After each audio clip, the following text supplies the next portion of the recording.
여러분, 우리가 몇 번 인생을 삽니까? 여러분, 우리는 한 번 인생을 살죠. 두 번, 세 번 살면 얼마나 좋을까요? 내가 하고 싶은 거 다 해보고, 먹고 싶은 거 다 먹고, 즐기고 싶은 거 다 즐기면서 마음대로 마음껏 인생을 한번 살다가 가장 마지막에 한번 제대로 살면 의미 있는 인생 되지 않겠습니까? 그런데 하나님께서 우리에게 허락한 인생은 딱 한 번뿐인 인생, 유한한 인생, 나그네와 같은 인생, 안개와 같은 인생이 바로 우리의 인생입니다. 여러분, 많은 사람들이요, 이 유한한 인생을 살고 인생의 마지막이 되어서 마지막으로 남기고 가는 말들이 있습니다. 우리는 그것을 바로 유언이라고 하지요. 여러분들은 어떠세요? 인생의 마지막을 만나게 된다면 어떤 말을 마지막으로 남기고 싶으십니까? 제가 몇몇 인물들을 좀 살펴보니까요, 삼국지에 나오는 유비는요, 착한 일을 작다고 아니하면 안 되고 악한 일을 작다고 하면 안 된다라는 말을 마지막으로 남겼다고 합니다. 그리고 로마 황제 아우구스투스는요, 내가 인생이라는 연극에서 내 배역을 잘 연기했더냐, 그랬다면 박수를 쳐다오라는 말을 유언으로 남겼다고 합니다. 1872년에 사망한 독일의 작곡가 베토벤은요, 천국에서는 소리를 들을 수 있겠지라는 말을 남겼다고 하고요, 알버트 아인슈타인은 죽은 후에도 8시간 정도는 푹 쉬고 싶으니까 그 후에 사람들에게 알릴 것이라는 말을 유언으로 남겼다고 합니다. 여러분, 우리가 잘 알고 있는, 우리가 자랑스러워하는 이순신 장군님은 어떤 말을 마지막으로 남겼습니까? 지금 싸움이 급하니 나의 죽음을 어떻게 하라고요? 알리지 말라라는 말씀을 남겼습니다. 얼마 전에 죽음을 맞이한 삼성의 이건희 회장님도 유언을 남겼지만 그 유언이 진짜다, 또 가짜다, 진실 공방도 이루어지고 있다고 합니다.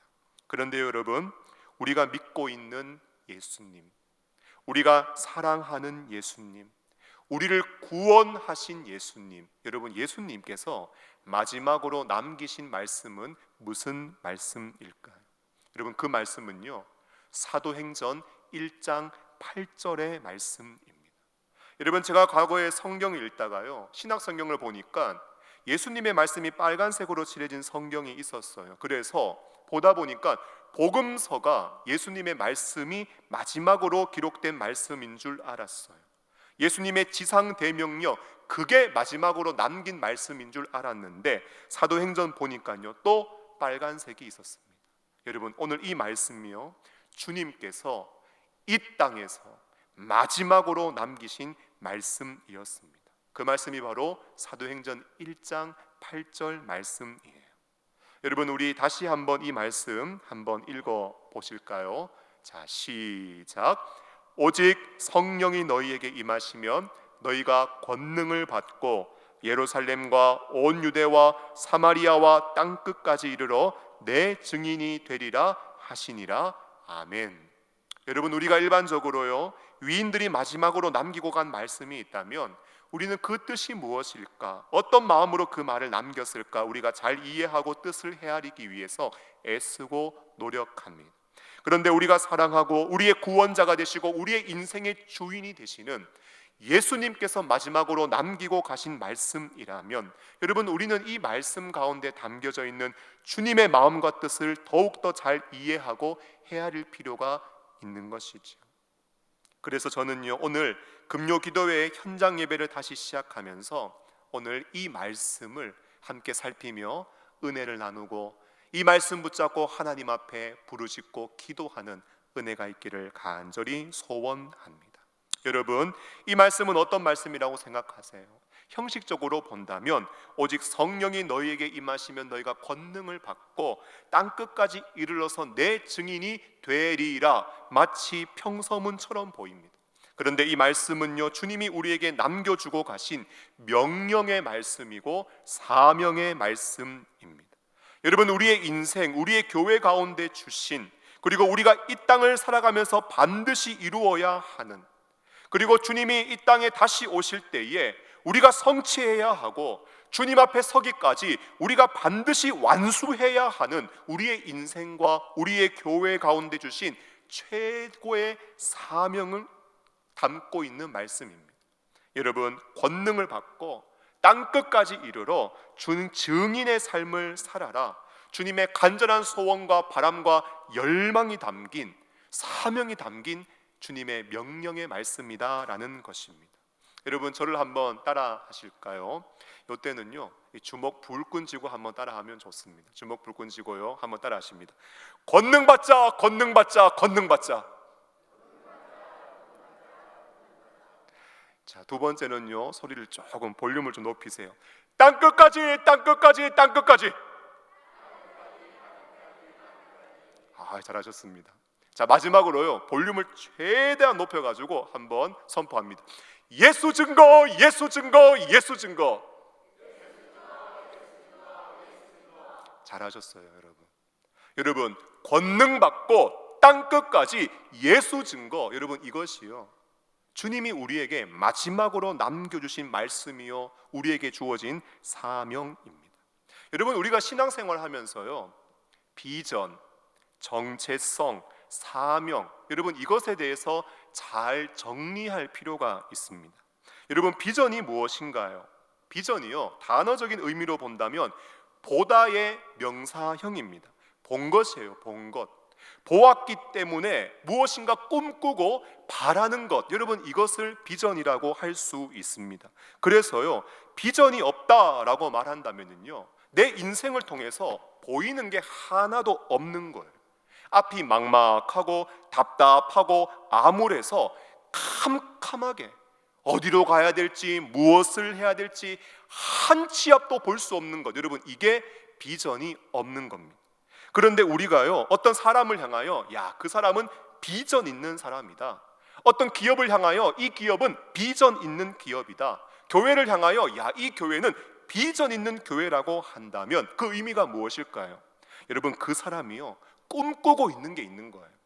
그 사람이요, 소망하고 있는 게 있는 거예요. 그 기업과 그 교회가 바라보고 있는 게 있는 거예요. 함께 꿈꾸고 소망하고 바라보는 것이 있다면 거기는 바로 비전이 있는 곳입니다. 여러분, 어떤 친구 만나야 되는지 아세요? 비전 있는 친구 만나야 돼요. 여러분, 어떤 남자 만나야 되는지 아세요? 비전 있는 남자 만나야 돼요. 어떤 여자 만나야 될까요? 비전 있는 여자 만나야죠. 여러분, 교회는요, 어떤 교회 만나야 될까요? 영동중앙교회 만나야죠. 아멘이십니까? 여러분, 왜 영동중앙교회 만나야 돼요? 우리 교회가요, 비전 있는 교회이기 때문에 그렇습니다. 여러분, 교회의 비전이 무엇입니까? 교회가 꿈꾸고 있고, 교회가 바라고 있고, 교회가 간절하게 소망하고 있고, 정말 꿈에도 그리고 있는 것이 무엇입니까? 여러분, 교회의 비전은요, 마지막 때에 주님을 다시 보는 거예요. 여러분, 마지막 때에 천군 천사의 나팔 소리와 함께 주님이 이 땅에 다시 오실 때에 온 열방이 주님 앞에 나와서 구원하심이 보좌에 앉으신 우리 하나님과 어린 양 앞에 찬송과 존귀와 경배와 영광을 올려드리는 것을 보는 거예요. 마지막 때에 물이 바다를 덮음같이 여호와의 영광이 나라와 민족과 온 세계와 열방에 충만하고 가득한 것, 여러분, 그것을 보는 것, 여러분, 이것이 교회가 꿈꾸고 바라고 소망하는 것이어야 합니다. 여러분, 혹시 그 비전 가지고 계십니까? 여러분, 정체성이 무엇일까요? 정체성은요, 우리의 부르심이에요. 그 비전을 이루기 위하여, 그 꿈을 이루기 위하여 우리를 세우신 존재이며 포지션이고 위치를 의미하는 것입니다. 여러분, 주님은요, 그 비전을 이루고 성취하기 위하여 이 땅에 예수 그리스도의 피값으로 교회를 세우셨고요, 교회는 주 안에서 한 몸이요 택하신 족속이고 왕같은 제사장이며 거룩한 나라요 그의 소유된 백성들입니다.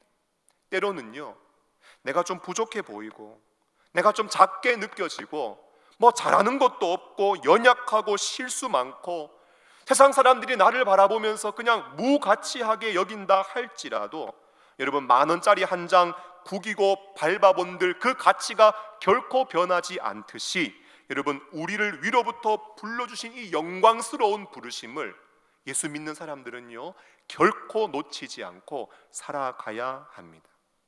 사명이 뭘까요?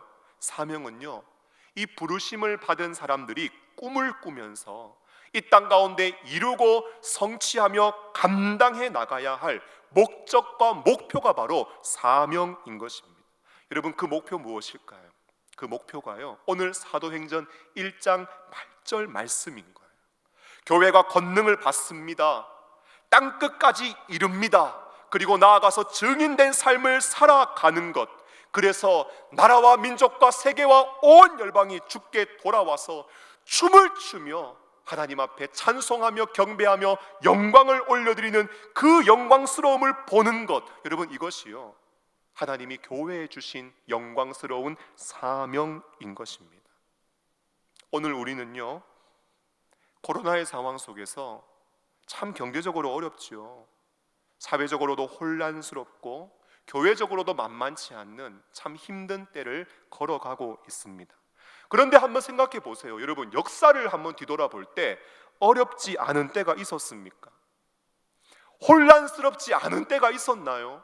문제가 없었던 때가 어디 있었습니까? 여러분, 교회는요, 교회가 태어났을 때부터, 탄생했을 때부터 항상 외적인 어려움, 내적인 어려움, 교회는요 늘 어려움과 도전과 위기를 만나며 그 위기 속에 교회는 견고해지고 성장하고 자라가고 발전하고 부흥해 나갔습니다. 여러분, 이러한 교회를 향하여 주님이 원하시는 것이 무엇일까요? 영원토록 변함없는 이 하나님의 말씀을 통하여서 우리에게 다시 한번 사명의 말씀을 들려주시면서, 오늘 우리가 참 힘들고 어렵고 만만치 않은 인생을 살아가고 있지만 각 사람의 부르심 가운데 주님의 뜨거운 비전을 가슴에 품고 삶의 현장에서 우리가 권능 있는, 능력 있는 증인으로 살아가고 있는가? 여러분, 이게 오늘 우리를 향하신 주님의 관심인 거예요. 사랑하는 성도 여러분, 저는 오늘 여러분들과 함께 우리가 만일 권능을 받지 못하면, 위로부터 능력을 덧입지 못하면 우리가 어떻게 되는지를 좀 살펴보면서 이 밤에 정말 우리의 인생에 힘들고 어려움이 많이 있지만 하나님, 위로부터 권능을 덧입게 하여 주시옵소서. 하나님, 나를 충만케 하여 주시옵소서. 간절하게 부르짖고 기도하며 위로부터 부어지는 놀라운 능력을 덧입는 은혜로운 이 밤 될 수 있기를 간절히 소원합니다. 여러분, 우리가 권능을 덧입지 못하면 어떻게 될까요? 첫째로 영적 무지에 빠지게 됩니다. 능력을 덧입지 못하면 어떻게 된다고요? 영적인 무지에 빠지게 됩니다. 여러분, 읽지는 않았지만 성경을 펼치셨으니까 오늘 6절 말씀을 한번 보십시오. 6절 말씀을 보시면 그들이 모였을 때 예수님께 이런 질문합니다. 예수께 여쭈어 이르되 주께서 이스라엘 나라를 회복하심이 이때니까 하니. 여러분, 예수님께 질문했어요. 이스라엘 나라 회복시킴이 이때입니까? 그런데 주님은 뭐라고 말씀하세요? 7절을 보시면 이르시되 때와 시기는 아버지께서 자기의 권한에 두셨으니 너희가 알 바예요? 알 바 아니에요? 알 바가 아니래요. 때와 시기는 내 권한도 아니고 아버지 권한에 두셨으니 그거는 너희가 알 바가 아니다라고 말씀하셨습니다. 여러분, 예수님 어떤 분이세요? 예수님 온유하시고 부드러우시고 친절하신 분 아닌가요? 그런데 오늘 말씀 보니까요, 주님이 가실 때가 되어서 그런지 좀 까칠까칠하십니다. 아니, 지금 회복입니까? 아니면 나중에 회복입니까?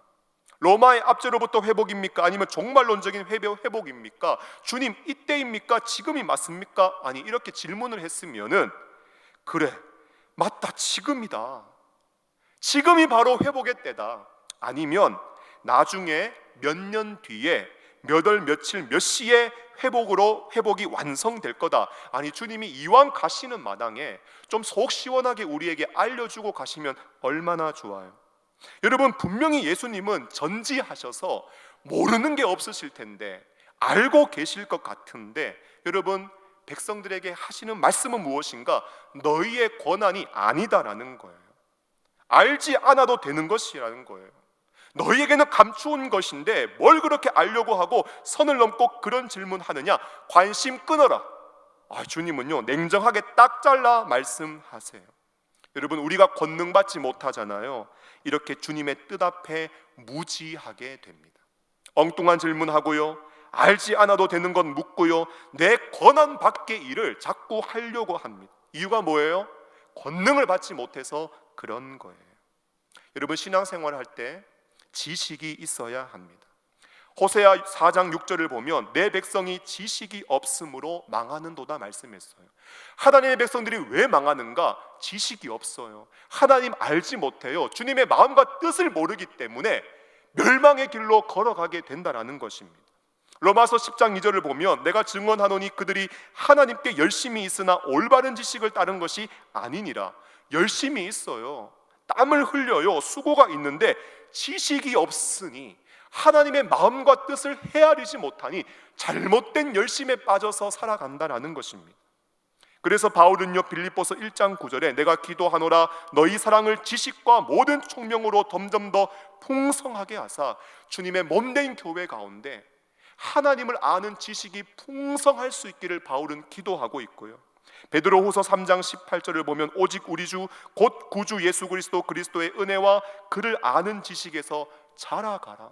여러분, 베드로 사도는 교회가 정말 주님을 아는 지식, 주님의 마음과 심정을 헤아리고 그 뜻을 온전히 깨닫고 영적으로 자라고 성장하기를 간절히 소망하며 주의 말씀을 증거하고 있습니다. 여러분, 우리가 믿는데요, 그냥 덮어놓고 믿는 게 아니에요.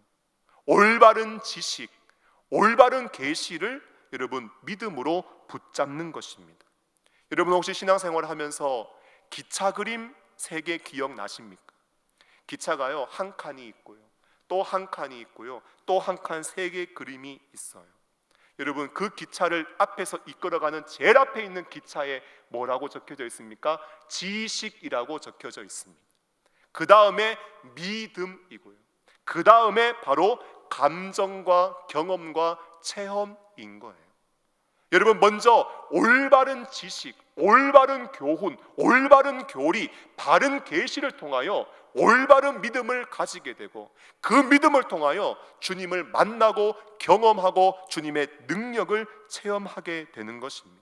그런데요, 우리가 권능 받지 못하잖아요. 능력 받지 못하잖아요. 성령 안에 있지 못하잖아요. 그러면 우리가 영적 무지함에 빠지게 된다라는 거예요.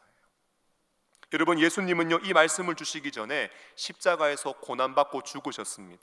그런데 죽음으로 예수님은 끝나지 않았어요. 부활하셨어요. 그런데 부활로 끝났는가? 아니요. 부활하신 다음에 예수님은 승천하셨습니다. 승천하시기 전에 주님은 무엇을 하셨는가? 사도행전 1장 3절 말씀을 보시면, 3절을 보면 그가 고난받으신 후에 또한 그들에게 확실한 많은 증거로 친히 살아계심을 나타내사 40일 동안, 여러분 하루가 아니에요, 일주일이 아니에요, 40일 동안 그들에게 보이시며 하나님 나라의 일을 말씀하셨습니다. 그 후에 승천하셨어요. 여러분, 부활하신 이후에 제자들을 향하여 40일 동안 말씀하신 하나님 나라의 일이 무엇일까요? 여러분, 약속하신 성령이 임한다라는 거예요. 과거 물 세례 받았던 제자들, 회개의 세례 받았던 제자들, 이제는 성령으로 세례 받는 일이 일어난다라는 거예요. 그러면서 교회는 탄생하고 교회는 세워지게 됩니다. 그리고 이 교회를 통하여 복음이 증거되어지기 시작하면서 하나님 나라가 확장되고 놀라운 회복의 역사, 복음의 역사가 시작되고 마침내 주님의 영광이 온 땅에 충만하고 가득하게 될 그 하나님 나라의 일을 주님은 말씀해 주신 것입니다. 주님이 이 땅에 다시 오셔서 완성될 영광스러운 하나님 나라.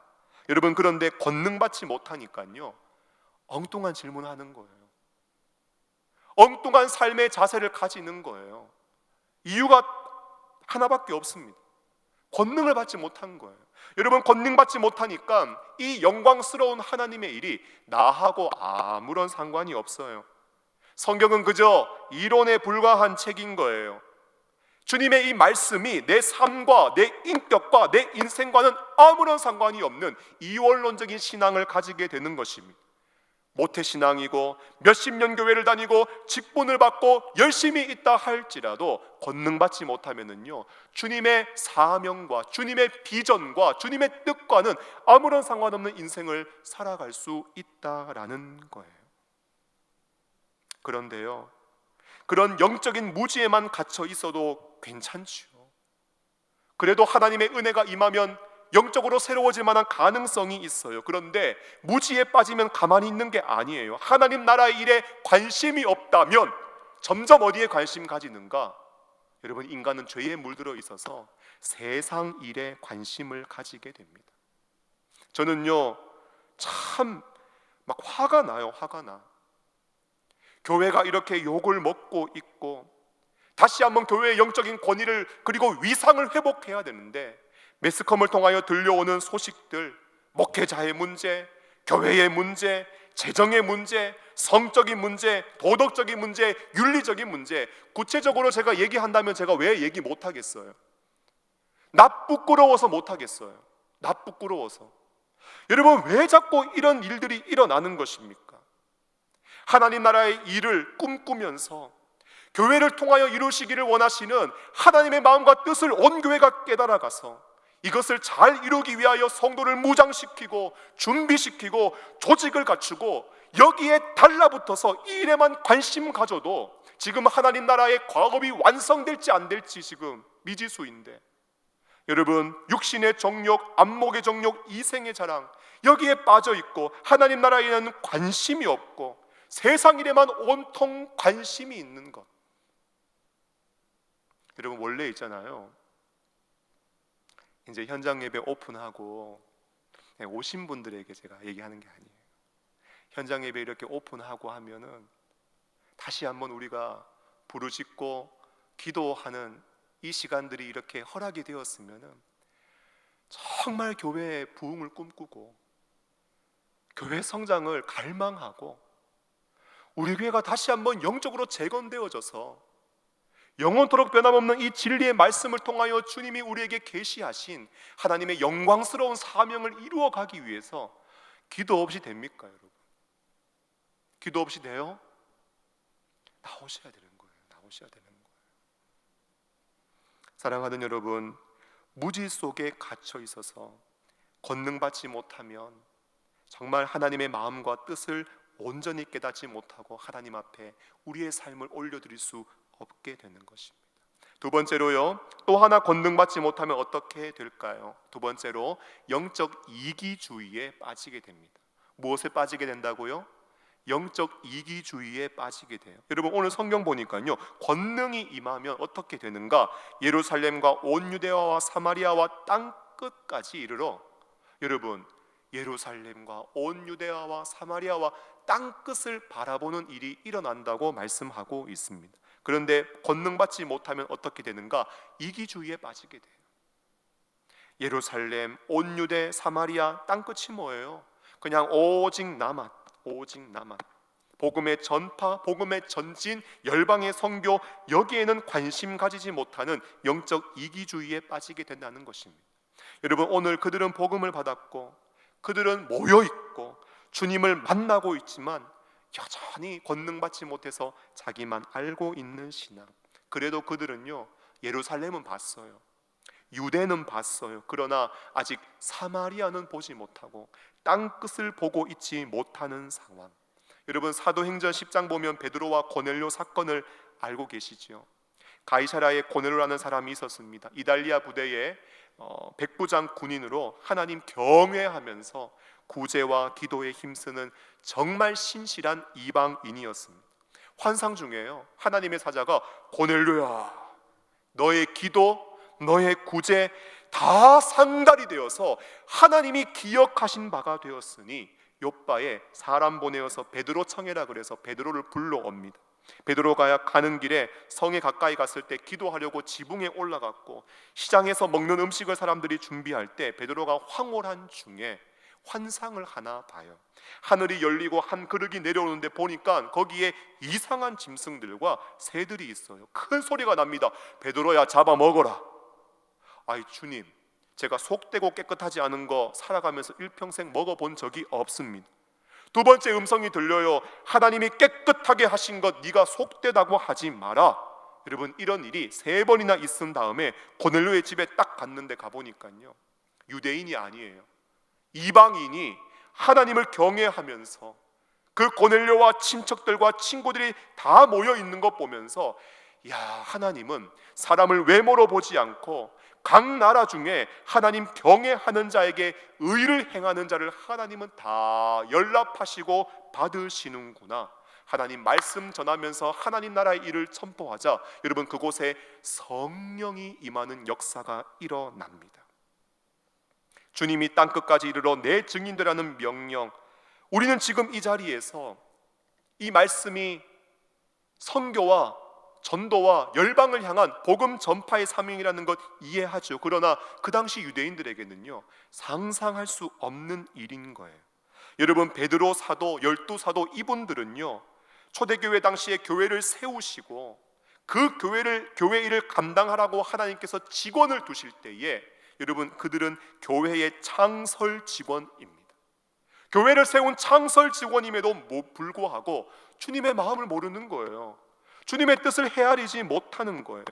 여러분, 우리가 권능을 덧입지 못하면, 위로부터 능력을 입지 못하면 여러분, 결코 영적인 이기주의를 뛰어넘을 수 없는 것입니다.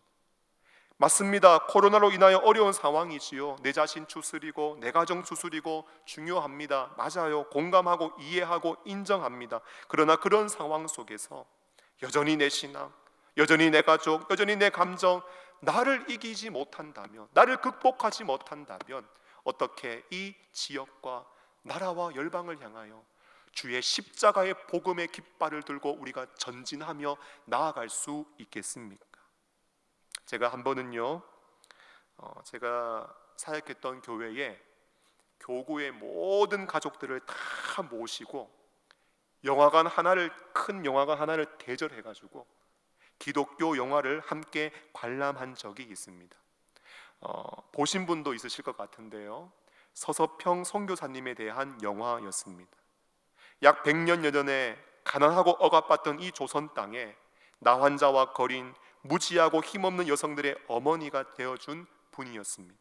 한일장신대학교 전신인 이일학교, 대한간호협회 전신인 조선간호부회, 여전도회 연합회 등을 창설하여 여성운동과 간호 분야에 힘쓰고 고아를 14명 자녀 삼고 오갈 데 없는 과부 38명과 한 집에 머무르면서 작은 예수라 불리는 정말 가난하고 소외된 자들의 어머니가 있었는데, 그분이 바로 서서평 선교사님이에요. 이 땅에 오셔서 복음을 전파하고 그 삶과 인생을 마쳤을 때 그분이 남긴 것은요, 동전 7전, 강냉이 가루 2홉, 거린에게 주고 남은 담요 반 조각이 전부였다고 합니다. 그러면서 마지막으로 하신 말씀이 뭐냐? 성공이 아니라 섬김입니다. 성공이 아니라 섬김이라는 말을 남겼습니다.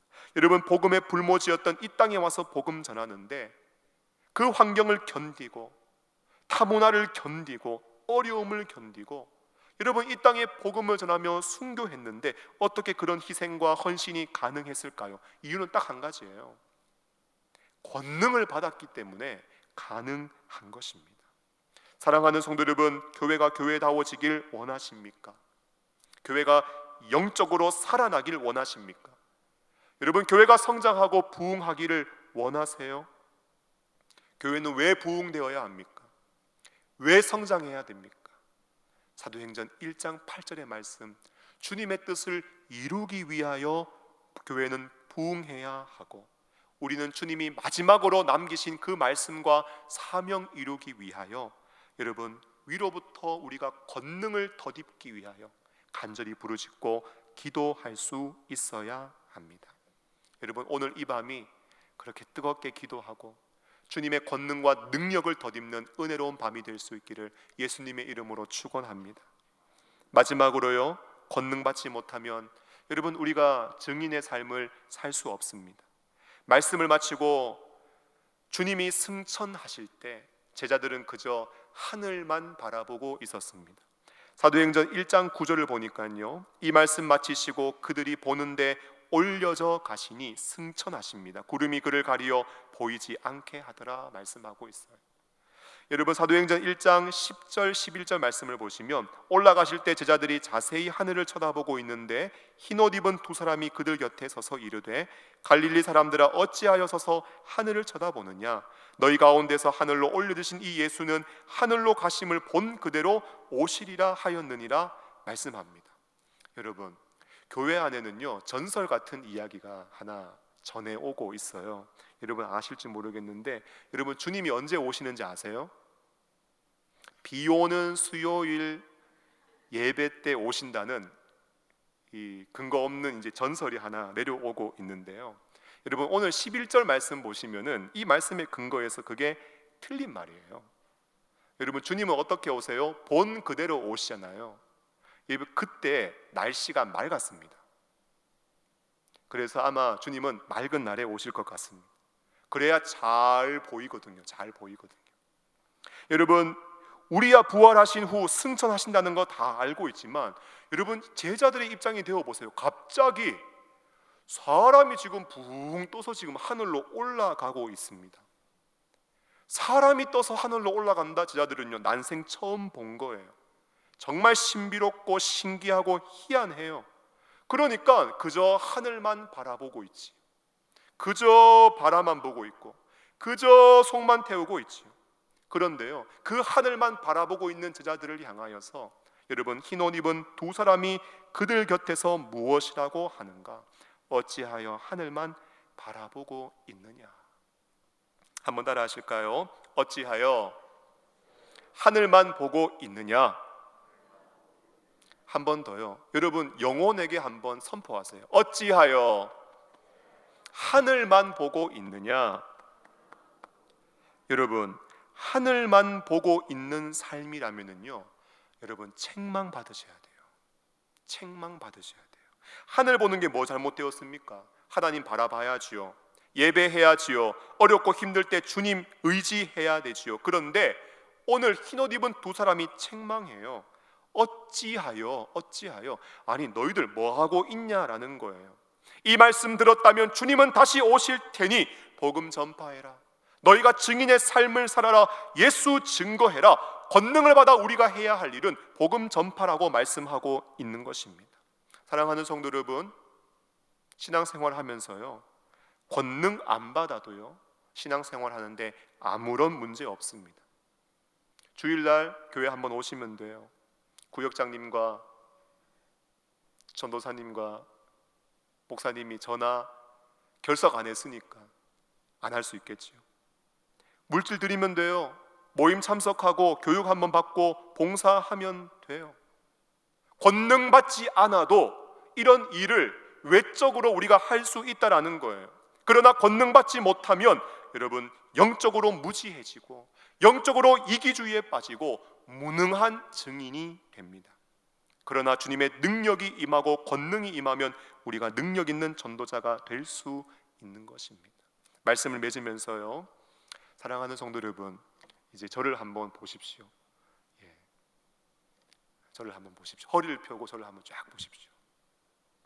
여러분, 우리가 권능 받아서 증인되면 뭐가 좋을까요? 여러분, 우리가 위로부터 능력을 덧입었어요.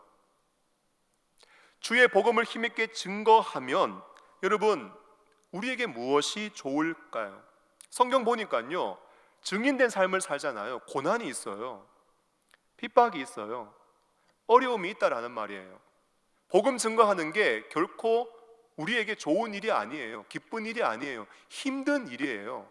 십자가를 지는 일이에요. 그런데 뭐가 좋아요? 여러분, 우리가 예수 그리스도를 증거하잖아요. 그러면 예수님이 우리를 증거해 주십니다. 여러분, 우리가 복음 위에 살잖아요. 그러면 예수님이 하나님께 아버지, 아무개 집사, 아무개 권사, 아무개 성도, 오늘 저를 증거하며 살았습니다. 사명 따라 살았고요, 제 말씀 따라 살았고요, 증인의 사명을 감당했다고 여러분, 예수님이 하나님 앞에 우리를 증거해 주십니다. 우리가 하나님 앞에 섰을 때 예수님이요, 아버지, 아무개 집사, 아무개 권사, 아무개 성도는요, 제가 죽은 이유 알고요, 제가 부활한 이유 알고요, 제가 교회를 세운 이유가 무엇인지 다 알고 살았습니다. 예수님이 아버지께, 하나님께 우리를 증거해 주세요. 저 집사, 권사, 성도는 제가 바라보고 있는 곳, 내가 준 생명과 축복을 가지고 자기만을 위해 살아간 것이 아니라, 세상 정욕과 욕망을 위해 살아가는 것이 아니라, 제가 바라보고 있는 곳을 함께 바라보고, 제 마음이 애타고 있는 곳에 함께 마음을 품고 주님의 뜻을 이루기 위해서 저와 함께 같은 말, 같은 마음을 품고 함께 동력한 저의 동력자입니다. 여러분, 예수님이 우리를 하나님 아버지께 증거해 주세요. 이 사람이 어떤 사람인 줄 아세요? 하나님 아버지, 이 사람이 그 고난과 어려움과 시험과 힘든 일이 있다 할지라도 땅 끝까지 이르러 나를 증거해 준 사람입니다. 여러분, 예수님이요, 하나님 앞에 우리가 탁 섰는데 우리를 자랑스럽게 소개하고 증거해 주세요. 축복합니다. 저는요, 우리 영동중앙교회가 주님이 땅에 다시 오셔서 우리 교회를 주님께서 소개하실 때에, 주님, 아버지, 이 교회 내가 핏값으로 세웠고 여기에 있는 모든 믿음의 권속들이 나의 마음과 뜻을 깨달아 어려움과 고난과 환난 중에서도 같은 말, 같은 마음, 같은 뜻을 품고 피 묻은 십자가의 생명의 복음이 민족과 나라와 온 열방 가운데 증거되어지기 위하여 복음을 힘있게 전파한 나의 사랑하는 증인들입니다. 그렇게 주님 앞에 인정받는 우리 모두가 될 수 있기를 예수님의 이름으로 축원합니다. 사랑하는 여러분, 마지막에 무슨 말씀을 남기시겠습니까? 여러분, 오늘 이 기도의 자리에서 우리가 정말 간구해야 할 것입니다. 주님, 성령으로 우리를 충만케 하옵소서. 죄악으로 우리를 죄악을 불태우시고 우리의 무지와 이기와 무능을 불태우시고 하나님, 능력 있는, 권능 있는 주의 제자, 주의 증인이 되게 하여 주시옵소서. 오늘 우리가 기도할 때 하나님께서 놀라운 응답으로 함께 해주실 줄로 믿습니다.